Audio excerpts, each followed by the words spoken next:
السلام علیکم ورحمۃ اللہ تعالی وبرکاتہ۔ میں سیف اشرف اور میں حاضر ہوں ایک نئے درگاہ بلاگ کے ساتھ۔ اس وقت میں موجود ہوں شہر دلی کی سب سے بڑی بارگاہ، جنہیں قطب الاقطاب حضرت خواجہ قطب الدین بختیار کاکی رحمۃ اللہ تعالی علیہ کے نام سے جانا جاتا ہے۔ انشاءاللہ تبارک و تعالی آج ہم مزار مبارک کی زیارت بھی کریں گے اور خوب تفصیل کے ساتھ قطب الاقطاب سیدی سرکار خواجہ قطب الدین بختیار کاکی رحمۃ اللہ تعالی علیہ کی سابانہ حیات کو جانیں گے، تو ویڈیو میں اینڈ تک ضرور بنے رہیں۔ حضرت خواجہ قطب الدین بختیار کاکی رحمۃ اللہ تعالی علیہ آپ خاندان چشت کے چشم و چراغ ہیں۔ خواجہ خواجگان حضرت خواجہ معین الدین حسن چشتی سنجیری رحمۃ اللہ تعالی علیہ کے دلبر ہیں۔ بابا فرید الدین گنج شکر رحمۃ اللہ تعالی علیہ کے آپ رہبر ہیں۔ حضرت نظام الدین اولیاء سرکار علاء الدین علی احمد صابر پاک اور خواجہ نصیر الدین چراغ دہلوی اور حضرت بندہ نواز گیسو دراز رحمۃ اللہ تعالی علیہ کے آپ روحانی پیشوا ہیں۔ آپ اپنے وطن کو چھوڑ کر ہندوستان تشریف لائے اور خواجہ غریب نواز کی خدمت اور صحبت کو اپنے لیے باعث برکت سمجھا، اور اس صحبت اور خدمت کا آپ کو صلہ یہ ملا کہ آپ کو خواجہ غریب نواز کے جانشین، خلیفہ اکبر اور سجادہ نشین ہونے کا فخر حاصل ہے۔ خواجہ غریب نواز نے دہلی کی ولایت آپ کے سپرد فرمائی۔ خواجہ خواجگان خواجہ معین الدین چشتی اجمیری سنجری رحمۃ اللہ تعالی علیہ نے نور و معرفت اور حق و صداقت کی جو شمع اجمیر میں روشن کی، اس شمع کو حضرت قطب الدین بختیار کاکی رحمۃ اللہ تعالی علیہ نے تیز ہواؤں سے بجھنے نہ دیا اور نہ ہی اس کی روشنی کو کبھی بھی کم ہونے دیا۔ آپ کے بعد آپ کے جانشین حضرت بابا فرید الدین گنج شکر اور پھر ان کے جانشینوں نے اس شمع کی روشنی کو ہمیشہ برقرار رکھا، اور یہ شمع آج بھی پوری تابانی کے ساتھ روشن ہے، اور اس شمع کے پروانے ہر شہر، ہر گلی اور ہر گاؤں میں آج بھی نظر آتے ہیں۔ خواجگان چشت کو ہندوستان میں جو مقبولیت حاصل ہوئی ہے، اس پر چشتیہ خاندان کے افراد جتنا بھی فخر کرے کم ہے۔ قطب الاقطاب حضرت خواجہ قطب الدین بختیار کاکی رحمۃ اللہ تعالی علیہ آپ سادات حسینی سے ہیں۔ آپ سیدنا حضرت امام حسین رضی اللہ تعالی عنہ کی اولاد امجاد سے ہیں۔ آپ کی ولادت کے تعلق سے آپ کی والدہ محترمہ یہ فرماتی ہیں کہ جب میرا بیٹا میرے پیٹ میں تھا، جب میں رات کو تہجد کی نماز پڑھنے کے لیے اٹھتی تھی، تو اس وقت میرے پیٹ سے ذکر یعنی اللہ اللہ کی آوازیں سننے میں آیا کرتی تھی، اور یہ آواز بہت دیر تک آتی تھی۔ آدھی رات کے وقت آپ اس عالم فانی میں جلوہ گر ہوئے، نور نے آپ کے سارے گھر کو روشن کر دیا۔ نور کی اس روشنی سے آپ کی والدہ محترمہ کو خیال ہوا کہ سورج نکل آیا ہے۔ آپ کی والدہ محترمہ حیران تھیں۔ آپ کی والدہ محترمہ نے دیکھا کہ حضرت قطب صاحب کا سر مبارک سجدے میں ہے اور آپ زبان فیض ترجمان سے اللہ اللہ فرما رہے ہیں۔ تھوڑی دیر کے بعد حضرت قطب الدین بختیار کاکی نے اپنے سر کو سجدے سے اٹھایا، وہ نور کم ہوتا چلا گیا۔ غیب سے یہ آواز آئی، ای نور کے دیدی سر بود، از اسرار الہی اکنو در دل فرزندت نہادیم، جس کا مطلب ہوتا ہے کہ یہ نور تو نے جو دیکھا ہے، یہ اسرار الہی یعنی اللہ کے رازوں میں سے ایک راز ہے، جس کو اب ہم نے تیرے فرزند کے دل میں رکھ دیا ہے۔ آپ کی پیدائش کے تعلق سے بہت سارے اختلافات ہیں کہ آپ کی پیدائش کہاں ہوئی۔ بعض لوگ کہتے ہیں کہ اس اوش میں ہوئی جو بغداد کے مضافات میں بتایا گیا ہے، پھر بعض لوگوں نے اوش کو فارس میں بھی بتایا گیا ہے۔ اس کے علاوہ اوش کو قصبات ماوراء النہر میں بھی لکھا گیا ہے، اور بعض نے ولایت فرغانہ میں، مگر شہزادہ دارا شکو نے آپ کی جائے پیدائش اوش ولایت فرغانہ میں بتایا ہے۔ آپ کی تاریخ پیدائش کے متعلق کافی اختلاف ہے۔ آپ کا سن ولادت 559 ہجری ہے۔ آپ کا اسم گرامی قطب الدین ہے۔ بعض کا خیال ہے کہ آپ کا نام بختیار ہے اور قطب الدین قدرت کا عطا کردہ آپ کا خطاب ہے۔ دراصل آپ کے بختیار کہلانے کی وجہ یہ ہے کہ آپ کی پیر و مرشد خواجہ خواجگان خواجہ غریب نواز رحمۃ اللہ تعالی علیہ نے آپ کو بختیار کہہ کر پکارتے تھے، اور اسی وجہ سے آپ بختیار کہلانے لگے۔ آپ حضرت خواجہ معین الدین چشتی رحمۃ اللہ تعالی علیہ سے بیعت ہیں، چونکہ آپ کا خاندان چشت میں بیعت ہے، اس لیے آپ بھی چشتی کہلاتے ہیں۔ آپ کے پیر و مرشد حضرت خواجہ معین الدین چشتی رحمۃ اللہ تعالی علیہ نے آپ کو قطب الاقطاب کے خطاب سے سرفراز فرمایا۔ آپ کا لقب کاکی ہے۔ آپ کے کاکی کہلانے کی چند وجوہات بتائی گئی ہیں۔ جب قطب الاقطاب حضرت خواجہ قطب الدین بختیار کاکی رحمۃ اللہ تعالی علیہ نے دہلی میں رہنا شروع کیا، تو آپ نے ظاہری اسباب سے قطع تعلق کر لیا، اور آپ ہر وقت عالم استغراق میں رہا کرتے تھے۔ آپ کی اہلیہ محترمہ خورد و نوش کا انتظام فرمایا کرتی تھی۔ ایک بقال جس کا نام شرف الدین تھا آپ کے پڑوس میں رہتا تھا۔ حضرت قطب صاحب کی اہلیہ محترمہ اس بقال کی بیوی سے قرض لے کر گزارا کیا کرتی تھی اور کچھ آنے پر اس کا قرضہ ادا کر دیا کرتی تھی۔ یہ سلسلہ چلتا رہا۔ ایک دن اس بقال کی بیوی نے آپ کو طعنہ دیا اور کہا کہ اگر وہ قرض نہ دیں تو ان کا کام نہیں چلے گا۔ یہ بات حضرت قطب الدین بختیار کاکی کی اہلیہ محترمہ کو بہت ناگوار ہوئی اور آپ نے اس سے قرض لینا بند کر دیا۔ جب یہ بات حضرت قطب صاحب کے علم میں آئی تو آپ نے ہدایت فرمائی کہ قرض نہ لیا جائے بلکہ ضرورت کے وقت بقدر ضرورت بسم اللہ الرحمن الرحیم کہہ کر حجرے کے طاق سے روٹیاں اٹھا لی جائے۔ آپ کی اہلیہ محترمہ ایسا ہی کرتی رہی۔ ایک دن آپ کی اہلیہ نے اس بقال کی بیوی سے یہ سارا ماجرا بتا دیا کہ میرے حجرے کے طاق پر خود بخود روٹیاں آ جایا کرتی ہے۔ جیسے ہی اس بات کو ان کی بیوی نے ان کو بتایا اس دن سے روٹی نکلنا بند ہو گیا۔ اسی وجہ سے آپ کو کاکی کہا جاتا ہے۔ آپ کے کاکی کہلانے کی ایک اور وجہ بتائی جاتی ہے کہ ایک دن حضرت امیر خسرو رحمۃ اللہ تعالی علیہ نے حضرت نظام الدین اولیاء محبوب الہی سے یہ دریافت کیا کہ حضور قطب الاقطاب حضرت خواجہ قطب الدین کو کاکی کیوں کہتے ہیں؟ تو سرکار محبوب الہی نے اس کے بارے میں فرمایا کہ ایک دن آپ یعنی حضرت قطب الدین بختیار کاکی اپنے ساتھیوں کے ساتھ حوض شمسی پر تشریف فرما تھے کہ بہت تیز ہوا ٹھنڈ ہوا چل رہی تھی۔ تبھی آپ کے دوستوں نے آپ کے احبابوں نے کہا کہ کاش کہ ایسا ہو جاتا ہے کہ ایسے ٹھنڈ ہوا میں گرم روٹی آ جایا کرتی، گرم کہا مل جاتی تو کیا ہی مزہ آ جاتا۔ جیسے ہی آپ نے یہ بات سنی پانی کے اندر آپ تشریف لے گئے اور آپ نے اس پانی کے اندر سے گرم روٹیاں نکال کے اپنے دوستوں کو عطا کر دی۔ اسی روز سے آپ کاکی کہلانے لگے۔ ابتدائی زندگی کی اگر بات کریں تو آپ اپنے والدین کے سایہ عاطفت میں پرورش پا رہے تھے کہ آپ کے والد اور آپ کی والدہ آپ پر بہت نازاں تھے۔ گھر کی برکت کو وہ اپنے شیر خوار بچے سے منسوب کیا کرتے تھے۔ ابھی حضرت قطب صاحب کی عمر مبارک صرف 1.5 سال کی تھی کہ والد کا سایہ آپ کے سر سے اٹھ گیا تھا۔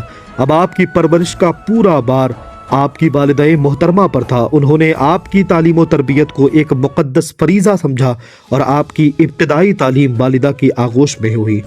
جب حضرت قطب الدین بختیار کاکی رحمۃ اللہ تعالی علیہ کی عمر جب 4 سال 4 ماہ اور 4 دن کی ہوئی تو آپ کی والدہ کو آپ کی بسم اللہ خانی کی فکر دامنگیر ہو گئی۔ اتفاق سے انہی دنوں میں حضرت خواجہ غریب نواز سرکار اوش میں مقیم تھے۔ اسی وقت اوش میں تھے کہ آپ سفر کرتے ہوئے اوش میں آئے ہوئے تھے کہ آپ کی بزرگی کا شہرت بہت زیادہ پھیلا ہوا تھا۔ جب حضرت خواجہ قطب الدین بختیار کاکی رحمۃ اللہ تعالی علیہ کی والدہ نے سرکار خواجہ غریب نواز کا قیام سنا تو آپ ان کی بارگاہ میں پہنچ گئیں۔ آپ نے یہ طے کیا کہ خواجہ غریب نواز جیسے جلیل القدر بزرگ سے وہ اپنے لڑکے کی بسم اللہ خانی پڑھوائیں گی۔ آپ نے حضرت قطب صاحب کو خواجہ غریب نواز کی خدمت بابرکت میں بسم اللہ خانی کی عرضی سے بھیجا۔ حضرت خواجہ غریب نواز نے حضرت قطب صاحب کی تختی لکھنا چاہی۔ غیب سے یہ آواز آئی، اے معین الدین ابھی لکھنے میں تم ٹھہر جاؤ، قاضی حمید الدین ناگوری آتا ہے، وہ ہمارے قطب کی تختی لکھے گا اور تعلیم دے گا۔ یہ آواز سن کر سرکار خواجہ غریب نواز رک گئے۔ اتنے میں قاضی حمید الدین ناگوری آ گئے اور خواجہ غریب نواز نے تختی ان کو دے دی۔ سرکار خواجہ حمید الدین ناگوری رحمۃ اللہ تعالی علیہ نے حضرت قطب صاحب سے یہ دریافت کیا کہ تختی پر کیا لکھیں؟ حضرت قطب صاحب نے جواب دیا، سبحان الذی اسرا بعبدہ لیلا من المسجد الحرام۔ قاضی حمید الدین ناگوری یہ سن کر سخت حیرت میں پڑ گئے، تم نے قرآن مجید کس سے پڑھا؟ حضرت قطب صاحب نے یہ جواب دیا، میری والدہ ماجدہ کو 15 سپارے یاد ہیں، وہ میں نے شکم مادر میں ہی حق تعالیٰ کی تعلیم سے یاد کر لی ہیں۔ سبحان اللہ۔ یہ سن کر قاضی حمید الدین ناگوری رحمۃ اللہ تعالی علیہ نے تختی پر لکھا، سبحان الذی اسرا بعبدہ لیلا من المسجد الحرام، اور سورت کے آخر تک لکھا۔ آپ نے حضرت قطب صاحب کو 4 دن میں قرآن شریف یاد کرا دیا۔ جب حضرت خواجہ قطب الدین بختیار کاکی کی عمر 5 سال کی ہوئی تو آپ کی والدہ محترمہ نے آپ کو مکتب میں داخل کرانا چاہا۔ یہ ایک خوشی کا موقع تھا۔ اس خوشی میں آپ کی والدہ محترمہ نے دعوت کی، کچھ مٹھائی اور کچھ روپیہ دے کر حضرت قطب صاحب کو ایک خادم کے ساتھ محلے کے مکتب میں بھیجا۔ جب آپ خادم کے ساتھ محلے کے مکتب میں جا رہے تھے تو راستے میں آپ کو ایک بزرگ ملے۔ ان بزرگ نے خادم سے دریافت فرمایا کہ اس سعید بچے کو تم کہاں لے کر جا رہے ہو؟ خادم نے جواب دیا کہ محلے کے معلم کے پاس لے کر جا رہا ہوں۔ یہ سن کر اس بزرگ نے اسے زور دیتے ہوئے کہا کہ اس کو مولانا ابا حفص کے پاس لے جانا چاہیے کیونکہ وہ قابل ہے اور اس لڑکے کی تعلیم ان سے ہی کرانی چاہیے۔ ان بزرگ کی رائے کے موافق آپ بجائے محلے کے معلم کے پاس لے جانے کے مولانا ابا حفص کی خدمت میں پہنچے۔ جب آپ وہاں پہنچے تو ان بزرگ نے مولانا ابا حفص سے کہا کہ اس بچے کی اچھی طریقے سے تم تعلیم کرو کہ اس سے بہت کام لینے ہیں۔ حضرت قطب الدین بختیار کاکی علیہ رحمت و رضوان کو مولانا ابا حفص کے پاس سپرد کر کے وہ بزرگ چلے گئے۔ ان کے جانے کے بعد مولانا ابا حفص نے خادم سے پوچھا کہ کیا تو جانتا ہے کہ یہ بزرگ کون تھے؟ خادم نے جواب دیا کہ مجھے نہیں معلوم۔ مولانا ابا حفص نے بتایا کہ یہ حضرت خضر علیہ السلام تھے۔ حضرت خواجہ قطب الدین بختیار کاکی رحمت اللہ تعالی علیہ اب راہ حق کی تلاش میں نکل چکے تھے اور اپنے وطن کو چھوڑ چکے تھے۔ آپ ایک شہر میں پہنچے۔ اس شہر میں کچھ دن آپ نے قیام کیا۔ آبادی سے کچھ فاصلے پر ایک مسجد تھی۔ مسجد کے صحن میں ایک اونچا مینارہ تھا۔ حضرت قطب الدین بختیار کاکی رحمت اللہ تعالی علیہ کو ایک ایسی دعا معلوم تھی کہ اگر اس دعا کو پچھلی رات میں 2 رکعت نماز ادا کرنے کے بعد اگر مینارے پر یہ دعا پڑھا جائے تو دعا پڑھنے کے بعد حضرت خضر علیہ السلام کی ملاقات نصیب ہو جایا کرتی تھی۔ آپ نے اس موقع کو غنیمت سمجھا اور 2 رکعت نماز ادا کی۔ پھر اس کے بعد یہ دعا پڑھی، مینارہ سے نیچے اترے اور حضرت خضر علیہ السلام کا انتظار کرنے لگے۔ مسجد میں کوئی شخص نظر نہ آیا۔ آپ مسجد سے باہر آ گئے، ایک بزرگ کو دیکھا۔ ان بزرگ نے حضرت قطب الدین بختیار کاکی سے دریافت کیا کہ تم اس سنسان میدان میں تنہا کیا کر رہے ہو؟ حضرت قطب الدین بختیار کاکی نے حضرت خضر سے ملنے کا شوق اور آپ سے ملنے کے لیے دعا پڑھنے کا پورا ماجرا بتایا۔ یہ سن کر ان بزرگ نے آپ سے پوچھا کہ کیا تو دنیا چاہتا ہے؟ حضرت قطب صاحب نے جواب دیا کہ نہیں۔ پھر ان بزرگ نے دریافت کیا کہ کیا تو کسی کا قرض دار ہے؟ تو حضرت قطب صاحب نے کہا کہ نہیں، میں کسی کا قرض دار نہیں ہوں۔ پھر ان بزرگ نے آپ سے یہ زور دیتے ہوئے کہا تو پھر حضرت خضر کو تم کیوں تلاش کر رہے ہو؟ وہ تو خود تمہاری ہی طرح سرگردہ ہیں اور پھر رہے ہیں۔ گفتگو ہو ہی رہی تھی کہ ایک اور بزرگ مسجد سے باہر آئے اور پہلے بزرگ کے قریب کھڑے ہو گئے اور ان بزرگ نے حضرت قطب صاحب کا ہاتھ پکڑا اور ہاتھ پکڑ کر پہلے اس بزرگ سے کہنے لگے کہ یہ نہ دنیا چاہتا ہے نہ کسی کا قرض دار ہے، یہ تو صرف آپ کی ملاقات کا متمنی ہے، یہ صرف آپ سے ملاقات کرنا چاہتا ہے۔ قطب صاحب نے جب یہ بات سنی تو آپ کو خوشی ہوئی۔ آپ سمجھ گئے کہ پہلے بزرگ حضرت خضر علیہ السلام ہے اور دوسرے بزرگ رجال الغیب میں سے ہیں۔ اتنے میں ہی دیکھتے دیکھتے دونوں بزرگ غائب ہو گئے۔ حضرت قطب الدین بختیار کاکی رحمت اللہ تعالی علیہ مرید ہونا چاہتے تھے۔ حضرت شیخ محمود اصفہانی ایک درویش کامل تھے۔ حضرت قطب صاحب کو آپ سے گہرا تعلق اور عقیدت تھی۔ قطب صاحب ان سے بیعت کرنا چاہتے تھے، لیکن ہوتا تو وہی ہے جو منظور خدا ہوتا ہے۔ انہی دنوں میں حضرت خواجہ خواجگان حضرت خواجہ معین الدین چشتی خواجہ غریب نواز رحمت اللہ تعالی علیہ سفر کرتے ہوئے اصفہان پہنچے۔ حضرت قطب صاحب کو جب یہ معلوم ہوا تو آپ خواجہ غریب نواز رحمت اللہ تعالی علیہ کی بارگاہ میں اصفہان تشریف فرما ہوئے۔ آپ کو ان سے ملنے کی خواہش ہوئی۔ آپ ان کی خدمت بابرکت میں حاضر ہوئے۔ حضرت خواجہ غریب نواز اس وقت 2 تائی اوڑھے ہوئے تھے اور وہ 2 تائی آپ نے حضرت قطب صاحب کو مرحمت فرمائی۔ 2 تائی دینے کے معنی یہ ہوا کہ حضرت خواجہ غریب نواز نے حضرت قطب صاحب کو شرف مریدی بخشا۔ حضرت قطب صاحب کو حضرت خواجہ غریب نواز کی جدائی گوارا نہ تھی۔ آپ ان کے ہمراہ رہنے لگے، سفر میں بھی خواجہ غریب نواز کے ہمراہ رہنے لگے۔ پھر حضرت خواجہ غریب نواز رحمت اللہ تعالی علیہ نے اپنا رخت سفر باندھا۔ آپ اصفہان سے خانہ کعبہ کی زیارت کے لیے روانہ ہو گئے۔ قطب صاحب آپ کے ساتھ ہی تھے۔ اس سفر کے حالات کے متعلق حضرت خواجہ قطب الدین بختیار کاکی فرماتے ہیں کہ جب آپ ان کے ساتھ اس سفر میں تھے، خواجہ غریب نواز سرکار رحمت اللہ تعالی علیہ کے ساتھ آپ کعبہ کے سفر میں تھے، تو ایک دن صبح کی نماز کے بعد روانہ ہو کر ہم ایک شہر میں پہنچے۔ یہاں ایک بزرگ سے ملاقات ہوئی۔ حضرت قطب صاحب فرماتے ہیں کہ ایک بزرگ تھے جو ایک غار کے اندر ایک سوکھی لکڑی کی طرح ہو چکے تھے، جو کئی سالوں سے آپ عبادت کر رہے تھے۔ آپ فرماتے ہیں کہ 1 مہینے تک ہم ان کی بارگاہ میں رہے اور ایک عرصے میں وہ صرف 1 مرتبہ عالم صحف میں آئے اور ہم نے اٹھ کر سلام کیا۔ انہوں نے جواب دیا اور فرمایا کہ عزیز، تمہیں میرے اس حال سے صدمہ ہوا ہے، مگر تمہارے اس ملال سے مکافات میں بخشش ہوگی، کیونکہ اہل صفا فرماتے ہیں کہ جو درویش کی خدمت کرتا ہے وہ مقبول ہوتا ہے۔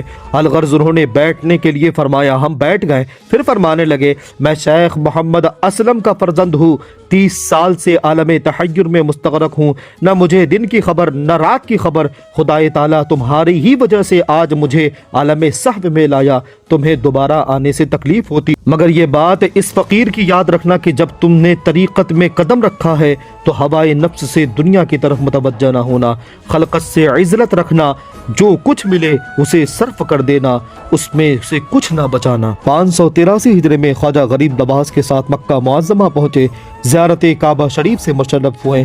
585 ہجری میں مدینہ منورہ سے خواجہ غریب نواز حضرت قطب صاحب کے ساتھ بغداد پہنچے۔ بغداد پہنچ کر آپ نے وہاں کچھ دن آرام کیا۔ حضرت خواجہ قطب الدین بختیار کاکی رحمۃ اللہ تعالی علیہ کی بیعت خلافت سے مشرف ہونے کا ایک واقعہ ملتا ہے کہ سرکار خواجہ خواجگان خواجہ غریب نواز رحمۃ اللہ تعالی علیہ نے 40 دن تک لگاتار سرور کائنات محمد رسول اللہ صلی اللہ تعالی علیہ وآلہ وسلم کو تمام مشائخین کرام کے ساتھ خواب میں یہ ارشاد فرماتے ہوئے دیکھا کہ اے معین الدین، قطب الدین خدا کا دوست ہے، اس کو خلافت دے اور اپنا خرقہ عطا کرو۔ ایک دن خواجہ غریب نواز نے فرمایا، آج رات میں نے حضرت ذوالجلال قادر باکمال کو خواب میں دیکھا، وہاں بھی یہ حکم ہوا کہ اے معین الدین قطب الدین بختیار کاکی کو درویشی کا خرقہ عطا کرو، کیونکہ قطب الدین ہمارا دوست ہے اور محمد رسول اللہ کا بھی دوست ہے، ہم نے اسے برگزیدہ بنا دیا ہے، اس کا نام اپنے دوستوں میں درج کیا ہے۔ بس سرکار خواجہ غریب نواز نے 585 ہجری میں حضرت قطب الدین بختیار کاکی رحمۃ اللہ تعالی علیہ کو خواجہ ابواللیث سمرقندی رحمۃ اللہ تعالی علیہ کی مسجد میں بیعت خلافت سے مشرف فرمایا۔ اس موقع پر حضرت شیخ شہاب الدین سہروردی، شیخ داؤد کرمانی، شیخ برہان الدین محمد چشتی اور شیخ تاج الدین محمد اصفہانی بھی موجود تھے۔